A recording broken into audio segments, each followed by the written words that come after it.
Yes, Raj, to answer your question before we went off there, the Pacers are actually playing a better game. So yes, they have started to play Yes, better. they are. They are. All right, Herb and Raj We're back. podcast. Very. Yes. You always say we're back. Where did we go? I mean, we left for about 7 days and we're back now. Oh my gosh! I'm not saying like we went out of the country or something like that. And you already have a lot of comments. So, of course, Air Raid has in there. We'll save that question for us up there. What's up to the MVP? Good evening, everybody. Good evening, Randy, Cat, Big Mike, Lady Alpha, Air Raid Mike, of course. How could I forget him? Good evening, everybody. Thank you all for joining us. Yeah, Boomer Center. This is where we found our next guest too. So you always got to give a shout out to Air Raid. I think half our guests we just watch the show and just steal people from there. So for sure, got to roll tide. Yeah. Of course, please hit the like and subscribe. We would appreciate it. It's kind of like us using the transfer portal, huh, Herb? Pretty much. Pretty much. Rod, you're usually the only one who thinks they're funny though, so that's fine. No, my kids think I'm funny too. Yeah. So I'm cool with that. You're a little delayed there too, Raj. So I hope that's coming through. All right. Anyway, it's time to get to the guests. Okay. Yeah. Are you ready for this? Let's do it. All right. When Coach Kelly was hired at LSU, they called her to get approval to hire him. Yeah. Okay. In a recent game recent game of 1-on-1, she dunked on Angel Reese. I actually saw that on YouTube. I saw that highlight. Okay. They had her at the combine, found out that she's faster than Daniels, has better hands than Neighbors, and a better arm than Joe Burrow. Yeah. What? It was great. So, yeah.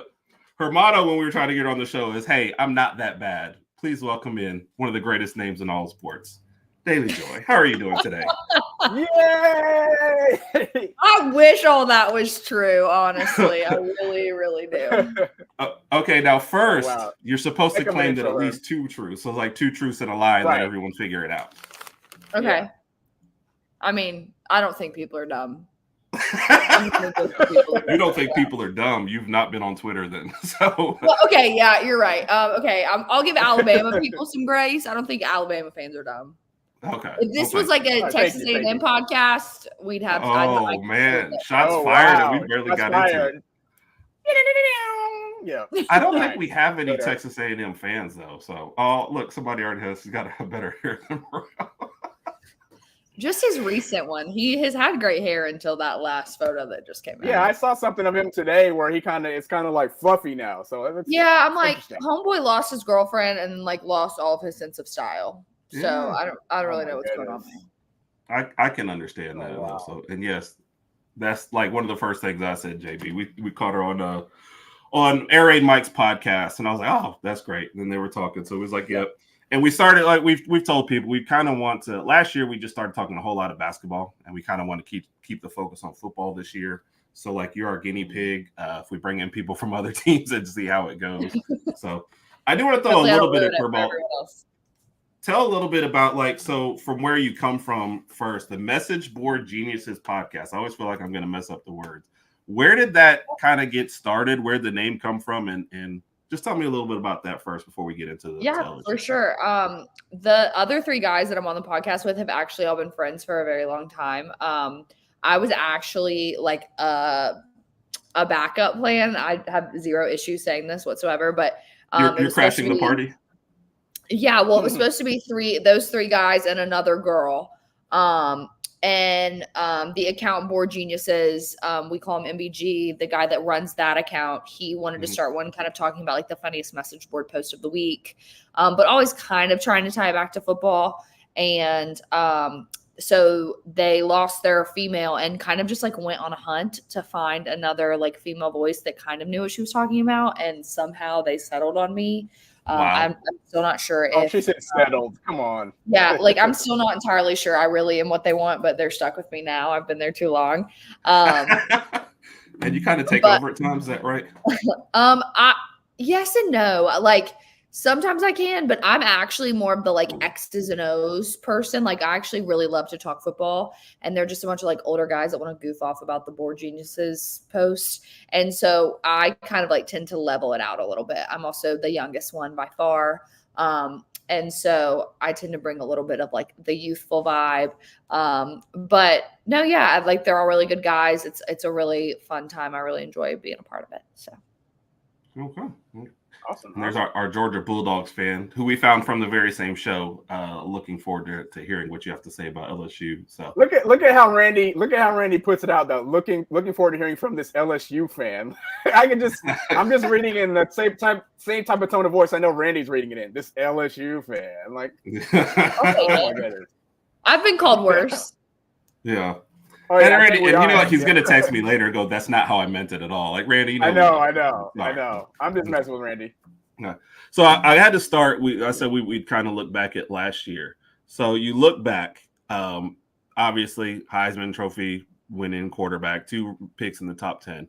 When you look back, because I know how I look at things, and I'm extremely negative when I look back. Do you look back at world-class offense, had a great year, or had the defense played any bit of defense, we're probably in the national championship running? Like, what is your honest thoughts on last year? Yeah, I look back and get like physically angry at Matt House, right. And mad at Brian Kelly, because ultimately, like, that's on you, like that's your staff and that's your team, and so yeah, I can ream Matt House all day long, but it's also not fair to just judge him off that one season. The season before that, he produced a phenomenal defense. And if that defense would have come back, I think that they alienated their best asset in Harold Perkins and trying to move him to a position he wasn't comfortable with and a position he couldn't succeed at. And instead of that, by the way, just what even started that? That just seems like I wish I could tell you. I think that you're thinking he's a freak athlete, so putting him in any position might be able to work. But it did it. And I think I'm more frustrated. Here's the deal. If it doesn't work in the Florida State game and we realize it and we say like, okay, it's just not vibing. Like it's not going to work. Let's move him back, like to where we know he's successful. We know he can succeed in this position. And we know not only is he successful, like he will give other teams hell if you put him in a position to do so. Instead, the one thing I do not like about Brian Kelly is that he is a stubborn, bad word. And I am like, sir, like it's okay to just like say that we messed this up and to switch him. He would not do that. He was dedicated to leaving him in that position all year long. And because of it, our defense suffered. Obviously, our defense suffered and much more than just Harold Perkins. It's not a one-person team, but I celebrate Jane Daniels. I do look at it and kind of look at it as I'm very grateful for what has happened at our quarterback position at LSU, just knowing the literal quarterback like asylum that we were there for a minute. I'm super grateful for that. I'm happy for Jaden Daniels. That's absolutely comical, but anyways, Aaron, you got 2 questions on there.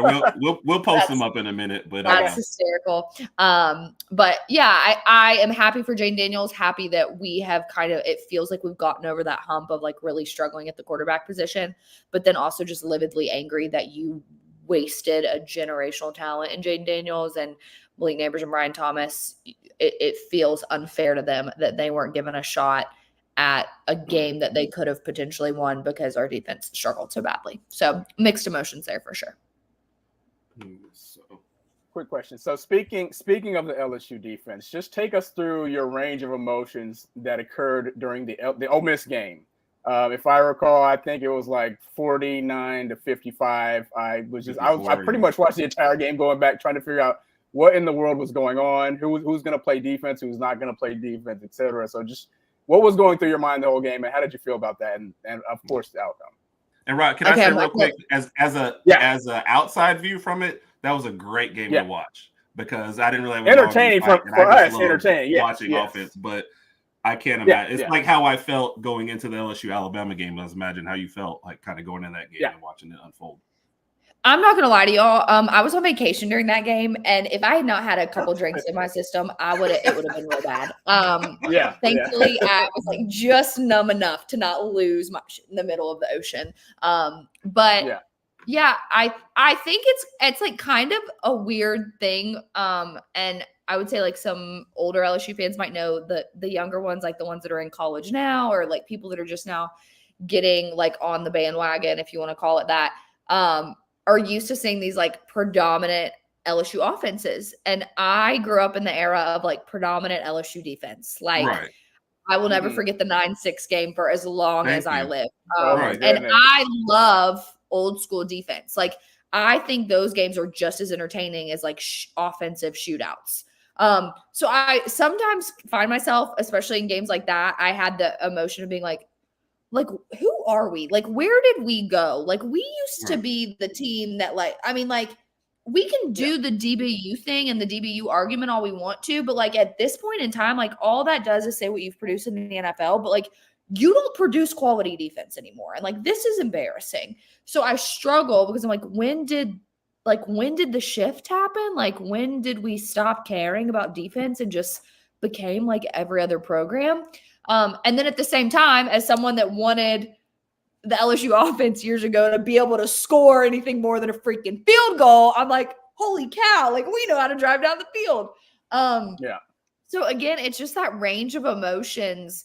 I thankfully, I think after Florida State really tempered my expectations for this season. And so I thought Ole Miss was really good and I thought Ole Miss was going to beat us. So it wasn't like this complete shock that we weren't winning, like weren't going to win that game.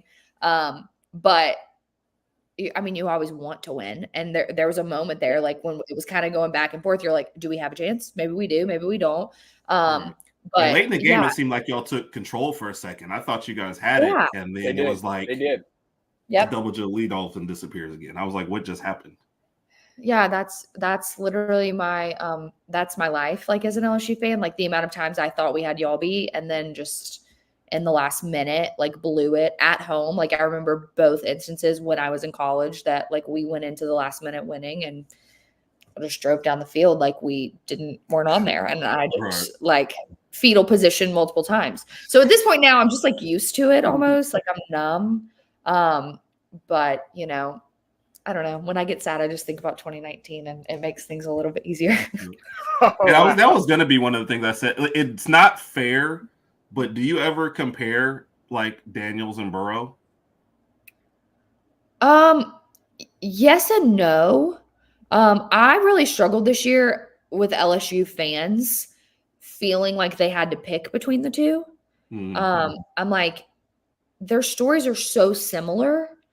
And like, why can't we just celebrate the two gifts that they were? Right. People really like to argue, you know, like the whole thing of like, well, Jaden Daniels doesn't have a natty, so he's not as good as Joe Burrow.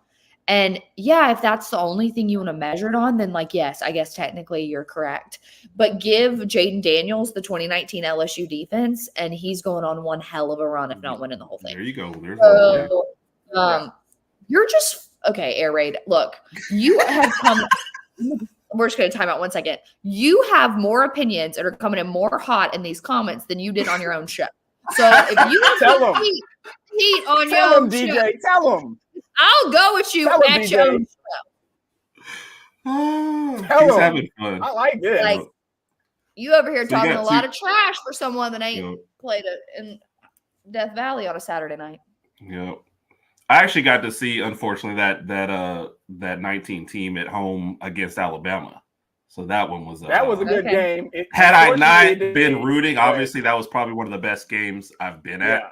And I was sitting on the end zone on the side where Tua was basically Rogers' boy. Tua, by the way, was running straight towards me and just dropped the ball in the air, just let out of the stadium. I'm not even gonna lie to you. I remember that game so well. It was one. I cried when that game was over because I think it was at that moment that I was like, we're probably going to win the whole thing. There's this mental thing, and LSU fans I think would probably agree with me about the Alabama game. It's like if you can get past that game and you're undefeated up until then, like you have a really good shot of going all the way. But Alabama is such a mental thing for LSU, I think. And so I think it was at that end of that game that I was like, I think we are going to win the whole thing. Like, I think this is that team. But I remember even thinking when Tua at the beginning of the game dropped the ball, I was like, I remember going like, we're going to win this game. Like that was the moment that I was like, okay, like, no, and I like Tua. This is not the other day. In fact, I tweeted like I think it was like, if you have two or if you had to pick a player that was on your rival's team that you respected, I actually put a GIF of like Tua and Jalen Hurts because I like them both. But I just remember thinking like, this is like, we're in their head. Like, they know how good we are, and this is going to affect them. And it did. But it honestly, still a good game. Like, it's not like it wasn't a great game, actually. Yeah. It was a great game. Yeah. But I mean, 2019 LSU Alabama Bowl is ingrained in my memory forever. Yeah. Mine for all the wrong reasons for having been there, but it was. I know. I cried on the inside, but it is. I cried. I don't think I cried on the outside. When Devontae Smith hit that last touchdown, all of a sudden we roared again, and we actually thought we had a chance, and then it just kind of, that was just. I know what your favorite Jaden Daniels highlight is. I'm sure it's when that Georgia defensive player in the SEC championship literally picked him up like he was the trophy, which, Jaden Daniels held another trophy this year. So I'm sure he's just fine. And Mike said the same thing about Bryce Young. Yeah, I think especially in a big a team sport as football, national, titles are not going to be the only thing. I tend to give, I guess, like Caitlin Clark a little bit of heat sometimes just because she didn't win one. I think you can affect it more in basketball, but at the same time, it's not the end all be all. I mean, you can have a great season. I mean, but she got Iowa as far as Iowa's going to get, though. I mean, without a doubt. What else? I mean, she's still one. I mean, I have so much respect for her and what she's done. Oh yeah, I think she's been. The fact that she's been mentioned on our show like every week, just shows you the effect that she's had. And I think without a doubt, I have mad respect for what she's done. Yeah.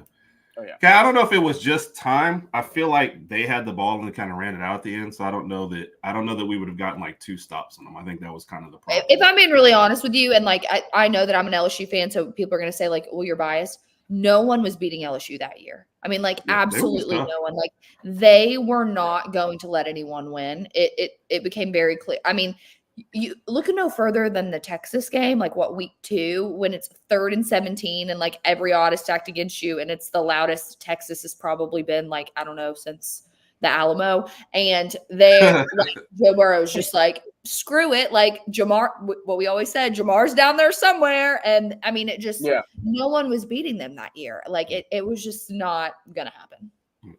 You have to love an Alabama podcast, by the way, where there's an argument about Jalen Hurts in the comments. Don't even, he didn't play. I'm reading this too, and I'm like, this is. I'm cracking up laughing because when I answered that tweet and I did the GIF of the two of them, it was them on the field like hugging, and I put in like the notes and I said intentionally putting Jalen Hurts in an Alabama jersey just to make Oklahoma fans mad, because Jalen Hurts is an Alabama quarterback, and I'll go to my grave on that argument. I'm not even an Alabama girl, so that should tell you something. Yep. We all know that. Some people believe differently, but we all know where his heart lies. Well, he graduated from here. He won a championship here, and he comes back for our games. I mean, if Oklahoma has any big games, I guess maybe he'll ever come back from them, but probably not. Yeah, I mean, what's their big game? LSU, Oklahoma this year, apparently. That's Air Raid's acting like I guess that's a good one to go back and what did Air Raid have to say to you? So, and we got to go to Norman too. Will Brian Kelly be sandbagging? First of all, it's absolutely like this is okay. This is what I cannot wait about Texas and Oklahoma. Like, and before you say it, she is 100% right, because I went back and rewatched y'all's podcast today. Mike was like so nice in that one, so it's like I'm like, where's this coming from? Mike had a long day at work today. I guess so. So he if he will dance like he did the recruit video. I'm just first of all, I just think it's hilarious. Like, here's my favorite thing about Oklahoma fans, and I'll just say it. And we'll give you a shout out. Y'all ain't won nothing. I mean, nothing in years. Oh my God. And the one coach that was able to give you something said, "Skirt, I'm out." And now y'all sure talk a lot of talk for haven't won anything of relevance since Jesus was born. I mean, it is mind-boggling to me, the audacity y'all have walking up into this conference. I mean, at least Texas showed up in the playoff. And like played pretty well. Like the last time LSU played Oklahoma, I mean, we just completely, totally embarrassed you. I mean, embarrassed you. And you have to walk into Tiger Stadium, which you know is going to be a night game. Know it. You are going to experience something you've never experienced in your life. You're not going to be able to breathe because the bourbon in the air is going to be so thick. And you think that you're beating – it is mind-boggling to me. I mean, it's absolutely mind-boggling and asinine. Well, here come the excuses. We always got the excuses of why you didn't win. It's like if we didn't have no. Just Mike, you know I love you, but you totally invited this. Like Mike. you brought this on yourself. He put ma'am in the comments. He put ma'am. I guess he's trying to be respectful. He's trying to be polite, but like you already came at me. And first of all, hey, that dance recruit, whatever. He's actually like the now third string quarterback at Ole Miss, like isn't going to see the field at all. So like one of them's winning. Like one of them had a Heisman winning quarterback this year and one of them's a third string at Ole Miss. So obviously like Brian Kelly obviously knows what he's doing, whether you like it or not. We have yet to see Venables really produce anything great as a head coach. So you might just like want to slow your rocker over there. Kat said, Kat promised, this is one of our Alabama folks, promised to be on her best behavior. So the Oklahoma guy came. Yeah, you're doing great. You're doing great. Yep. He said that no shot against LSU. Yeah, that was just a tough Thank you so much for being realistic. Yeah. Like, I just am grateful that people, like some people can be realistic. Yeah. Very few people had a real shot in 2019 versus LSU. The same way that very few people had a real shot against 2021 Georgia. Like, we went in that SEC championship being like, there ain't no, I went to the SEC championship. I live in Atlanta. And I was like, I'm just here to have a good time. I just hope both teams have fun. Literally. Yeah. I was like, I know Georgia's winning this game. Like, I'm not worried about it. When we left the ball live on a special teams play, I was like, I need another drink. Like, I'm just going to I would have been that.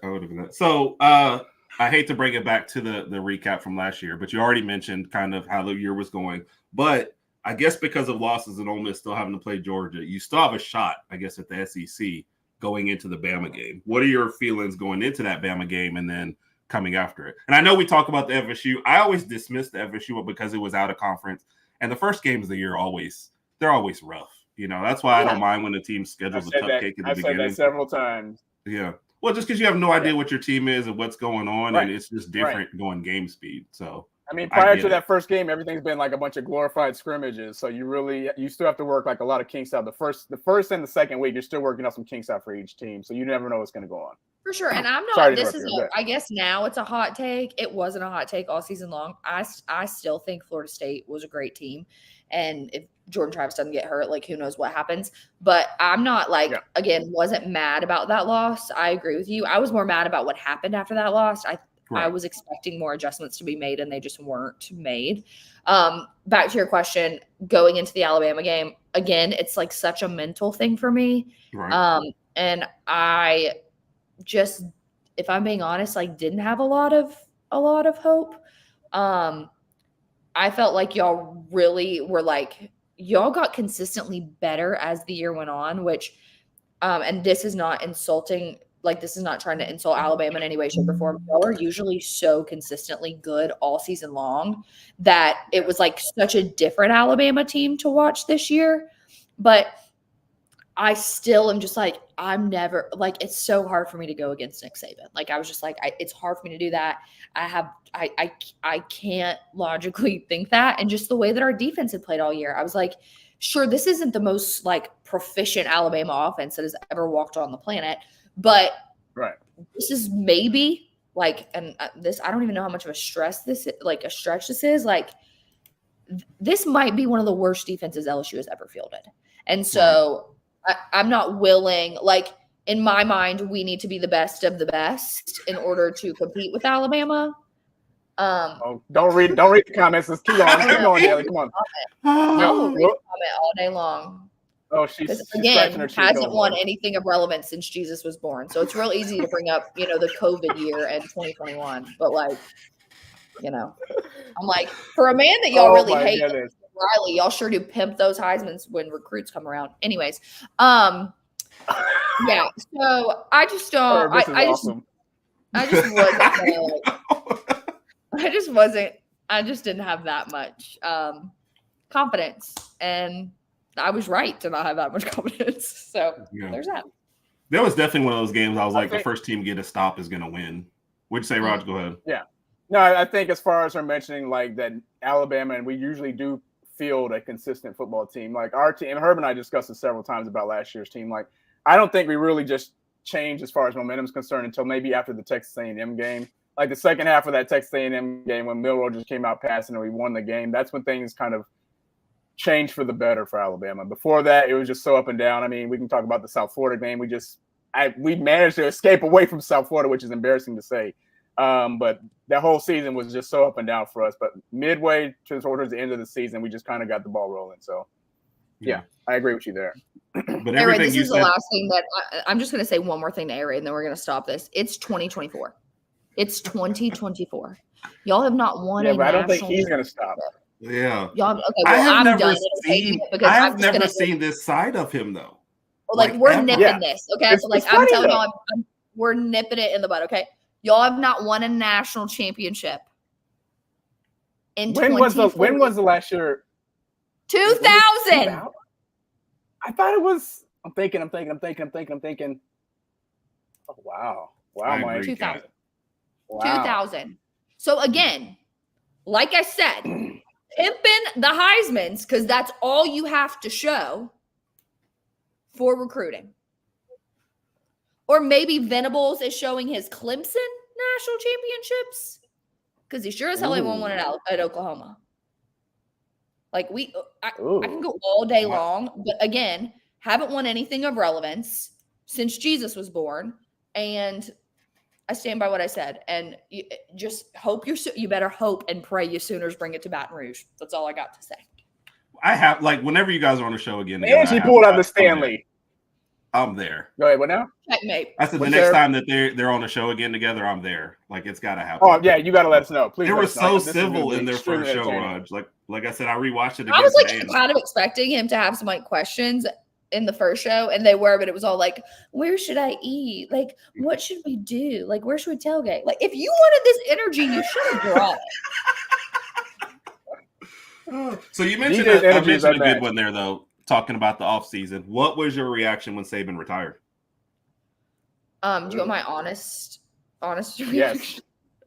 I was at work. I was at work in my office, and I got I think I saw maybe Schefter. Like it was like someone random. I saw them tweet it out that he had retired. And then I was like, that can't be real. Like, this isn't real. And then I like refreshed, and I think Schefter tweeted it. And my boss says to this moment that he wishes that he had a video camera because I started like running laps in the office. I was like, Nick Saban retired. I'm like jumping up and down. I'm like screaming. Yes. Like, I'm so excited. Look, here's the deal. He did not die. Okay. Like the fact that like, are you sure? Do you know that? Keep in mind, he still has an office in the stadium. He's still gonna have literally an office in the stadium. Like, I get the morning thing, but like, can we stop acting like he's not even gonna have like? He's got an office in the stadium. He was at the spring game. Like, it's not like the dude's missing much. It's not like you're never going to see him again. Like, he's not skedaddling off into the sunset. Like, he is still very much a part of Alabama football and will be until the day that he dies. And so the mourning thing is like, not to be rude, it's a little bit over dramatic. Kat, I like you. You're from Louisiana. You get a little bit of the benefit of the doubt. I mean, you're from Louisiana and you're an Alabama fan. I haven't figured that one out yet, but I'm going to let it go.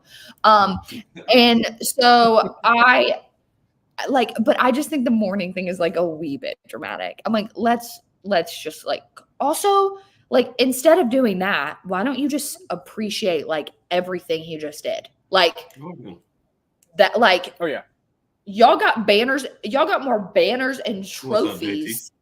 Like then, I mean, it's insane. Like just celebrate it, you know? Yeah. Hi JT, don't know you, but hello. Like one reason why it's tough is because the next text I get are all, "Are you okay? Is everything all right?" Like I was at work. I'm like, I'm about to go. I had coworkers. I had my boss come up to me, go, "Raj, you okay?" I'm like, yeah, I'll be fine. Like I'm good. We knew it was gonna eventually come. Not today, obviously, but it sucked. And then people were the really mad. Like people were hours. mad at me for celebrating, and I was like, I'm sorry. Like. Y'all can hate it all. Y'all can be mad at me. They were Alabama fans, of course. They're like, be not like, we're mourning. Y'all need to chill out. And I'm like, we've never claimed a natty that was won at anyone's school. Air raid. Thank you very much. I thought you said you were gonna ignore him from now. Yeah, I thought you were finished with that, DJ. Come on. Like stupid people get stupid responses. No, yeah, but he's only commenting because you're responding. Just let it go. Let it go. Just such. Anyways, trying to say saved over here. Yeah, no, I've lost my train of thought. I don't even know what I was talking about. How happy we were you talking were about Nick Saban at retiring. least you didn't roll any trees though, so we're happy about that. No, I'm not going to roll trees, but I'm also like, I even said, I was like, I appreciate what he did for the sport of college football. I'm grateful for what he did at LSU. Like, there's only one person at LSU that should be crediting Nick Saban for any natties, and it's Les Miles, who won a natty with all of his players. But yeah, I'm grateful for what he did for the sport. But also, like, there's a new era of college football coming in, and with that will be a new era of coaches. Yeah. And so I am grateful for Saban. I appreciate Saban. I respect the hell out of Saban. But I'm not sad that he's gone. Yeah. And I don't expect that from other teams. Like, so I expect everybody to be happy. One reason, and to your point about appreciating, Raj and I we moved to Alabama in 94. So Dad was Army, we were Army brats. So we didn't have allegiance to any college. We were in Germany before we came to Alabama. So it was mostly pro sports. There wasn't even any kind of college allegiance. So we moved there in 94. The title was in 92. So people are like, oh, you saw that? No, we were late for that. We saw a lot of bad football, until Saban got there. So when he got here, it's like, and it kind of ties in one of the things that bothers us right now is all these fans that started when Saban was here. Like, no, it wasn't like this right before then. My dad says that all the time. He's like, I remember Saban at LSU. Right. But like, obviously most of my life that I've remember Saban has been at Alabama. And my dad's like, Joy, I remember when they were horrible. Like they used to be trash. Yeah, we were bad. He's like, it all ebbs and flows. And, Nick Saban was 1 in a million. There will never be another Nick. Right. But also it's like the same way that everyone was like, there will never be another Bear Bryant. Like, okay, but then there was Nick. They just both happen to coach at the same schools. I'm like, can we have one of them? Unless Coach DeBoer wins 6 national championships. Raj, are you smoking crack? No. His neighbors think he's selling dope though. Herb, that was so corny.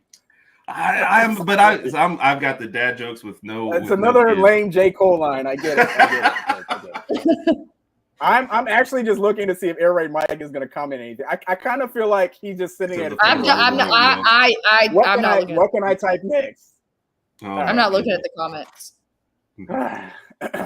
So you do mention with that though. How were you happy with Coach Kelly? Obviously, you signed off on it. Were you happy with how he's come in? And then the part 2 of this question is going to be, especially with his recent comments, are you happy how he's navigating?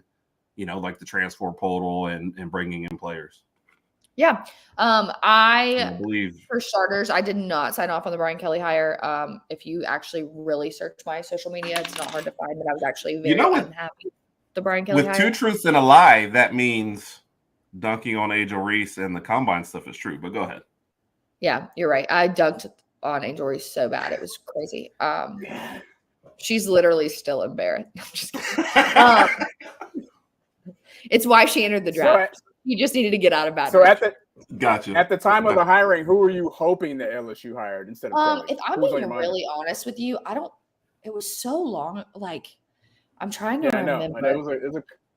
It was a good. I can't even remember what names were floating around there. So yeah, I'm struggling to remember too. I just remember. You know what? I think the one that I actually really wanted, which in hindsight is grateful, was Dave Aranda.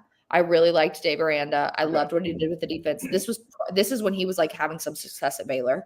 I was like bring that man home. Let him do it. I did not want Billy Napier. I remember that name coming up a lot. And I was like, I don't dodge that bullet. Yeah, thank God. Is he getting fired this year, by the way? That's a question for later. Yes. But keep that in the back of your mind. Sorry. I would struggle to think he's not. But yeah. So I remember not wanting Napier. I really wanted Aranda. And then it came out that it was Brian Kelly. And my first immediate reaction was I was angry. I was like, what the actual heck? And I didn't say heck. I called my dad. I was like, "This is bullshit. Like, I hate it here. I want to go home. Like, I'm transferring. I'm in the transfer portal." I was so mad, and it's because he was so easy to hate when he was at Notre Dame. Right. And I, as a person, don't like Notre Dame's program. I don't like their school. I don't like what they stand for. I think they're very elitist and arrogant. And I'm just speaking of people that haven't won anything since Jesus was born. I mean, he looks down on their stadium and they still can't win. So, like, what's that say about them? But I was like, I can't. I can't do it. She came shooting tonight. The next time I get in an argument with somebody, I'm contacting Dailey Joy. She can help me. But yeah, I was not happy. But I'm also the kind of person that is like, I'm gonna do some research. So I worked in recruiting at LSU, and so one of my friends worked in recruiting at Notre Dame. So I actually we looked at the recruitment requirements in comparison, and I was like, holy cow, like, no wonder it's so hard for them to recruit to South Bend. Like, their recruiting requirements were insane. Their academic requirements are insane. I don't know if y'all have been to South Bend, Indiana, but just asking a college kid to move there is absolutely insane. And then one of my friends, I went to high school with, Jerry Tillery. He played for Brian Kelly at Notre Dame. He went on to play in the NFL for a few years. So I reached out to him and was like, did you like playing for him? Because you hear this narrative that players didn't like him and he wasn't this great coach and And Jerry's like, I loved him. Like, I thought he was great. And then I was like, okay, I'm still not in love with the hire, but I'm willing to give it a shot. And honestly, at that point in time, Scott Woodward had really earned, I think, our respect and our trust. And so I felt like it was necessary to give Scott Woodward the benefit of the doubt that he knew what he was doing. Also, the fact that you are able to go, whether you like him or you hate him, no one takes coaches from Notre Dame. So the fact that you were able to do that, it was impressive. It was an impressive pull, whether you liked it or not. And so I didn't like it. And am more than happy to admit that I was wrong. I'm not going to go in full-fledged detail on his most recent comments, because I think a lot of it was taken out of context, and people that want to argue about it, I'm like, you saw a 15-second clip on a tweet and you didn't actually go listen to the entire media article, which is how everyone reacts in our world today, which is just fine. But I'm not going to entertain the arguments about it when you aren't willing to do your own homework. And so I appreciate not getting in bidding wars for people. And if I'm being honest with you, it's not like he doesn't know, he went and got Jaden Daniels out of the portal and made him a Heisman winning quarterback. So at this point in time, I feel like he's earned my respect. I don't love what he did with the defense this year, but again, this was a specific one from Randy. I'm thinking that D-line is a real problem.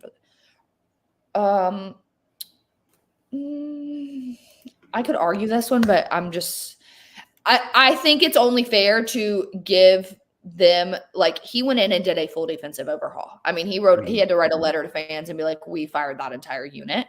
And he brought in the best of the best in every position. So I'm hopeful of what he's going to do, but I'm not mad at him for not getting in bidding wars. People can think what they want to. LSU is not this cream of the crop financial funding tree. We don't have all the resources in the world that people might think we have. And so I'm not mad at him. And I think so far he's given me a pretty, I mean, it's not like he won the SEC in his first year, people. We can pretend it didn't happen, but it did. Or the SEC West.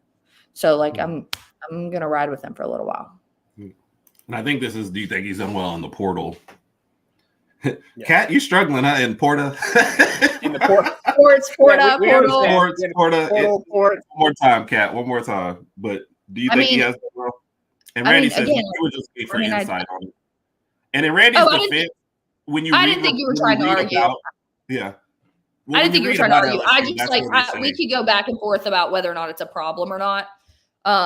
When you've had such an overhaul like they have, I'm not at liberty to say. And I think last year, if you were looking at LSU, you were like, Matt House did a phenomenal job with the defense in 2022. So they're going to be great in 2023. And then you saw what happened. Like, they're atrocious. They are moving Harold Perkins back to where he belongs. And I think that's going to be a huge difference maker. And then I just think, like, I think the coaching is only going to be elevated. At the end of the day, I say this all the time, and this will be a hot take, and I don't really care. And I'm saying that mainly for LSU fans. I have said as long as I've known, like, recruiting, anything like that, give me a bunch of 2 or 3 stars that are from Louisiana that were born to wear purple and gold and have, like, loved their whole life to play for LSU. Give me them all day over 5-star recruits from any other state. I don't care. I want the Louisiana boys because it means something to them to put those letters on their chest. Yeah. It's not all about a check for them. And so I'm going to believe that those guys on the defensive side of the ball with the new coaching, elevated coaching that they have are going to be fine this year. I like it. Raj, did you have one? I'm going to move into looking at next year. Oh, no, you're good. You're good. Okay. With Texas and Oklahoma sliding into the SEC this year, where do you feel, does that even affect you, or where do you feel like LSU kind of stands coming into this next year? It doesn't affect me. You got to earn it, just like we all have. I think Oklahoma's going to have a harder time just based on their schedule. That's not like a dig. It's just a fact. They have a harder schedule. They have to go to some harder places. I think that's the benefit of Texas having started to already, like, I think Texas was honestly really strategic in the way that they'd planned their schedule prior to joining the SEC because they have played LSU and Alabama already. Right. And so to your point, real quick, to your point, Oklahoma, this is a CBS Sports article, but Oklahoma, they gave the toughest schedule for next year in the SEC. And I think Texas was down to 15. Keep in mind, Oklahoma has to play us, and then the next week they play at LSU. Yeah, I mean, they're not getting they're getting they're going to get like baptized by fire, basically. Yeah. Which is why, like, I would have zero issue if Oklahoma fans were just like, hey, we're here, like, our hands are in the air, like, we don't really know what we're getting ourselves into. But it's the cockiness and the arrogance for me, really, when I'm like, you have only ever played each other. Like, y'all don't really play anyone else that's halfway decent, and you still can't win 10 games. So, like, you got some audacity walking up in here in a conference that's proven itself over and over and over again. So I just have zero issue with that. Now, there's a lot of unknowns with LSU. So I think, if I'm being really honest with y'all, the team I'm most scared about in the SEC this year is Ole Miss. I think they've loaded up with talent. And if Lane can't do it this year, if Lane can't do it this year, Lane ain't doing it. And I have a whole nother theory on that, but that's beside the point. I'm scared of them. I think we'll probably be like 4, 5 maybe in the SEC. There's just too many questions. I can't go any higher without knowing what our defense is going to look like. And you won't know about that until the first game of the season. Right. And that's what you've got coming up here. I didn't realize it was USC. I was that. Me either. I was just looking at the schedule too, and I was like, wow, that could be a heck of a game. Yeah. It could be an interesting game. I'm probably still picking LSU, but of course. Schedule's not, that bad. And like, same article had y'all ranked, I guess, 14th out of 16th. So I feel like it's one of those, like, you'll be able to feel your way through it and not have any landmines. But you're really saying 4th off the top of your head, like no SEC championship? I think we could win 10 games, and then I think we could win 8. I think we will know the kind of team we are after the Ole Miss game. So I think going into Ole Miss, you're potentially undefeated. As long as you beat USC and you don't screw up majorly, you're going into Ole Miss undefeated. So it's kind of weird. It almost is going to have the Alabama game feel of if you beat them, then you – and, like, people are going to get mad at me, but I don't really care. So I'm going to count, like, if we were to beat Ole Miss, then you're probably, you would hope, going into Alabama undefeated. Right. So then you're like, okay. And then if you beat Alabama, like you could win you might go undefeated the whole way around, but there's just too many question marks for me about our defense to say, like, I think those are potentially probably our only 2 losses. And that's if that's just my own opinion, but. Right. So with that being said, do you think LSU makes the 12-team playoff this year? That's so hard. You don't even have to make the championship game, so. Right. And by the way, this is okay. I'm going to say no, and here's why: is because we do not know the precedent of the committee with the 12-team playoffs. We understand that there's going to be automatic bids, but outside of that, like, how are they going to set the precedent? Like, are you going to let it be a crap ton of other SEC schools, or are you going to buy into the narrative that these other teams haven't played great schedules, or like their strength of schedule, or like all this BS that we just lie about because it's easier than just like telling everyone the truth, and that's that their schools and conferences just suck. So I think there's a lot of unknowns with the 12-team committee. And I think that I think that I don't even if I'm being really honest with y'all, like even the way that the SEC championship, like how conference championships are going to work now is it's just all so different and so new. So with that, plus the unknowns, I'm just going to say no to be safe. And then if I am wrong, then I'll be more than happy to be wrong. Hey, you're fine. Hedging your bet. I feel like the 12-team playoff is going to be a mixture. Mainly it's going to be comprised of like a lot of SEC teams, Big Ten teams, and then a few we've always thrown out the idea of Notre Dame possibly sneaking in there. I mean, I'm not, I don't have their schedule pulled up, but I guess if they go undefeated without them playing a conference championship game, they'll sneak in somewhere. But who knows what's going to happen. So over them. I can only imagine that it's going to be a lot of SEC teams, Big Ten teams, and then we'll see like 10 through 12 what happens there. I agree.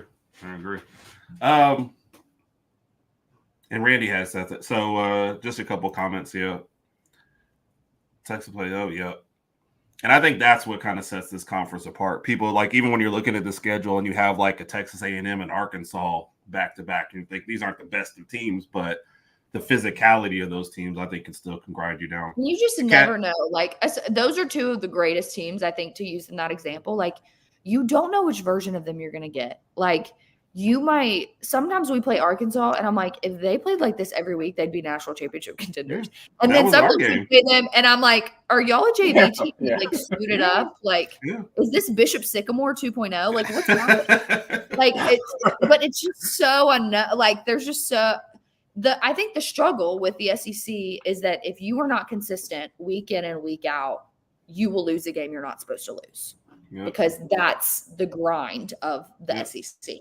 And it is the best of the best. People don't have to like it, but it's just true. Yeah, and I think this is true for both our teams. We'd be happy with the playoffs next year for sure. I think you're going to see kind of an end to undefeated teams, especially the way they're packing these conferences in. You're almost getting to a point, though, man. If you're third in your conference and had a good year, missing the championship game isn't the worst thing in the world, unless not bad. You feel like you're good enough for that bye. But going to the conference championship game and losing is probably worse than anything else. So, yeah. All right. Appreciate that. I did have to ask this. I know we're kind of getting towards the end, and we still have the questions of death to give you, but I had to ask this because I was rooting for LSU 2 years ago when they played, and I was honestly rooting for them again this year.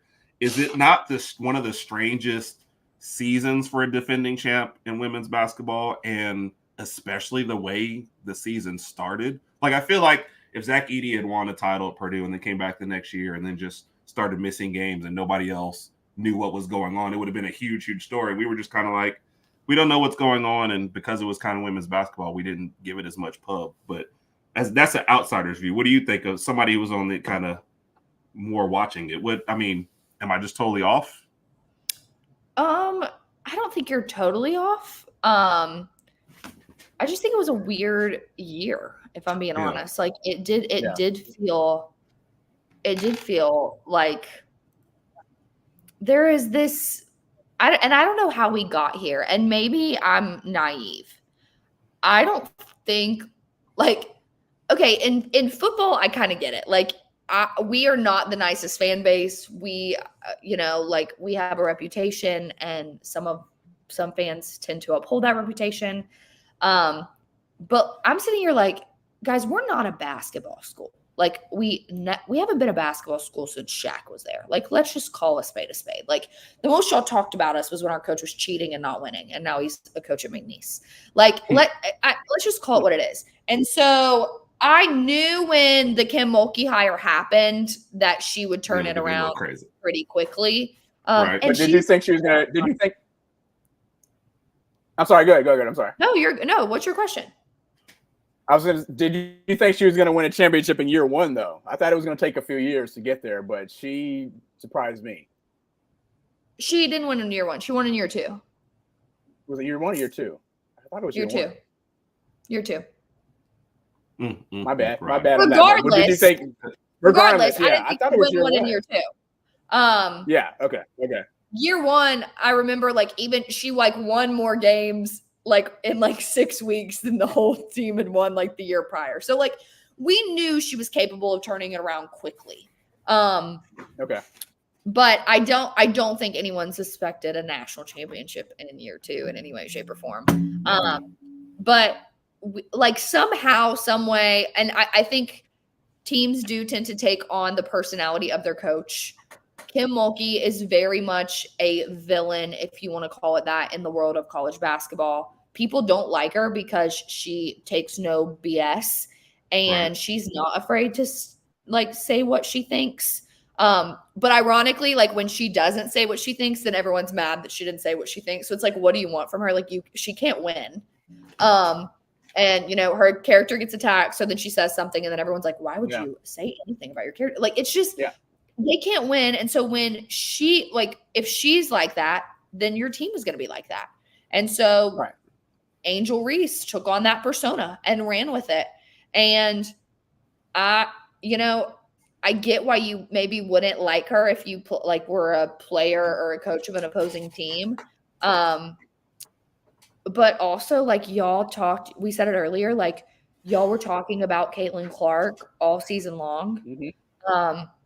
And the most Caitlin Clark's name got mentioned was after the national championship last year, which it never would have been mentioned if Angel Reese wasn't in that game. Yeah. So that was the reason why we talked about it last year, was the Angel Reese name. Yeah, that's true. So. Yeah, y'all can hate it all you want to, but it just is what it is.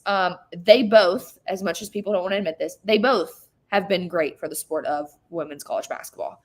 And I say it all the time, if like Caitlin Clark could do exactly what Angel Reese does and no one would say anything.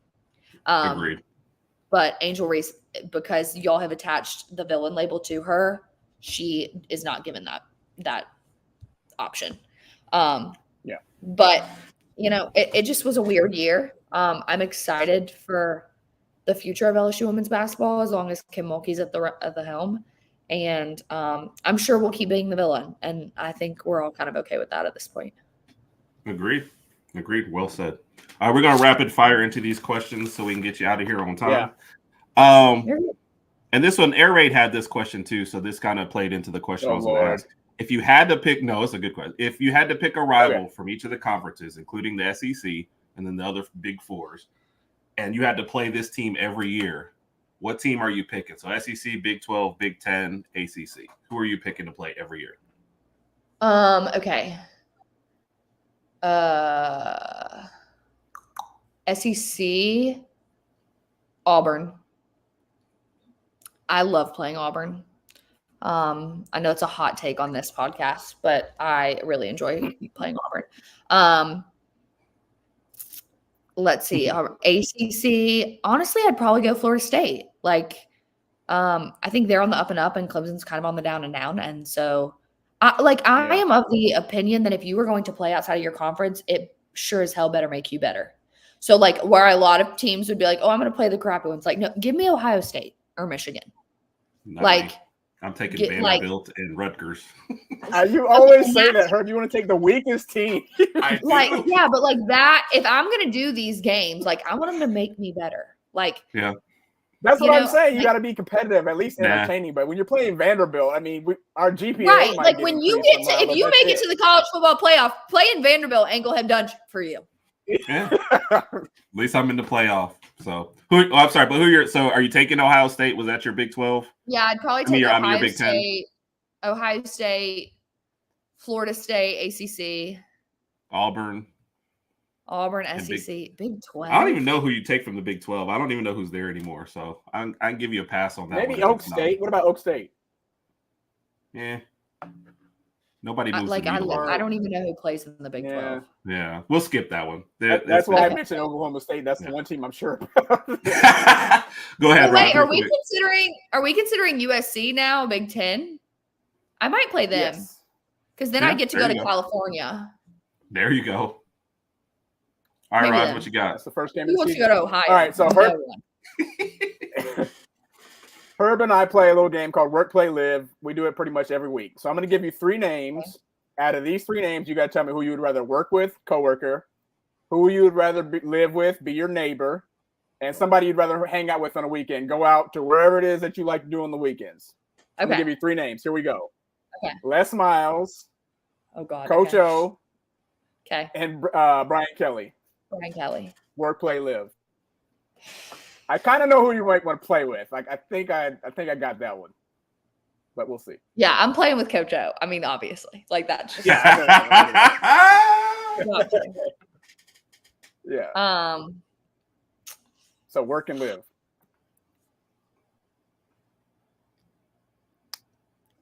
I am gonna work with Les Miles because if I've done it once, I can do it again. And now I know the kind of person that he is, so I will 100% trap him on his balcony and then push him off of it, and then never have to see him again. Okay. Genuinely, like his name makes me angry. So yeah, I guess I'm living with Brian Kelly, which I feel like he would never be there. So that would kind of I'd basically live by myself. And he's your neighbor though, so you don't necessarily have to live with him. So you are safe. Oh, even better. Right. He's your neighbor. Yeah. You'll see him like if you're taking the trash out or whatever the case may be, or something like that. But not living with him. But I like that order. I like that one. Yeah, Rod, go ahead and give your second one, and we'll go ahead and we'll close it after that. Second question. Okay, so let's just say somebody approaches you with a large amount of money, and they say they want you to start your own podcast. In order to do this podcast, you have to get 3 ex-LSU football players to join you on your podcast. Which 3 former LSU football players are you getting to join you on your podcast? And what is the name of your podcast? It would probably be a play on my name, just because it's so original. Like I have no idea. I don't know. I would just use my name. That's all I can give you at this. I'm not creative. Like I'm funny, but I'm not creative. Our podcast is the Herb and Raj podcast, so we don't. Yeah, that was real creative on our end. As far as ex players that I would get, Jamarcus Russell. I love him. I love his story. I would love for people, like, if you did not read his article in The Athletic about why he did not succeed in the NFL, then you 100% should. It'll totally change your perspective on him. Tyrann Mathieu for the exact same reason. But like, I love a good comeback story. I am like the biggest proponent of second chances, the biggest proponent of grace. And I love him because he's never turned his back on LSU, even when he probably could have said that we turned our back on him. He just didn't do it. So him and probably Patrick Peterson, just because he's an absolute legend. Yep. Okay. And you got a hoodie man. All right. Last question real quick, and we'll let you get on out of here. LSU makes the national championship game. All right. And you have 2 tickets, 50-yard line. And you have to bring one person from this list. Okay. Okay. Herb or Raj? Not Raj leaning up to the camera like he's gonna hypnotize me into answering. Honestly, that's tough. It's not tough. Which one of you forgot to send me the link in real life? Wait a minute, that's not fair. That's not that. Okay. Come on now. We're not gonna throw each other under the bus like that. You can't. Nope. We're deflecting. Okay, I won't say a name because y'all both know the truth. So whichever one of you didn't send me the link, you're staying out. Fine. I'll take the loss. We're not snitching. This one. I was the one. No, it was us. It's a team effort. No, it was a team effort. Herb and I both forgot. So. And air raid. I would give you both. I would give you both the tickets, and I would just go get a sideline pass because I'm good like that. Oh wow! Actually, the second answer we've got like that. So there we go. Tell everybody where to find you. Yep. At Dailey Joy F on Twitter, and then at the MBG podcast is our podcast. So feel free to check it out. Thanks for having me, guys. This was really fun. No, thank you for joining us. We appreciate it. Appreciate it. Thank you for joining us. It was a great show, man. Appreciate you guys. Thank everybody for listening to Herb and Raj podcast. We will see you next week. Yes, of course. Everybody have a great night and roll tide. Roll Tide.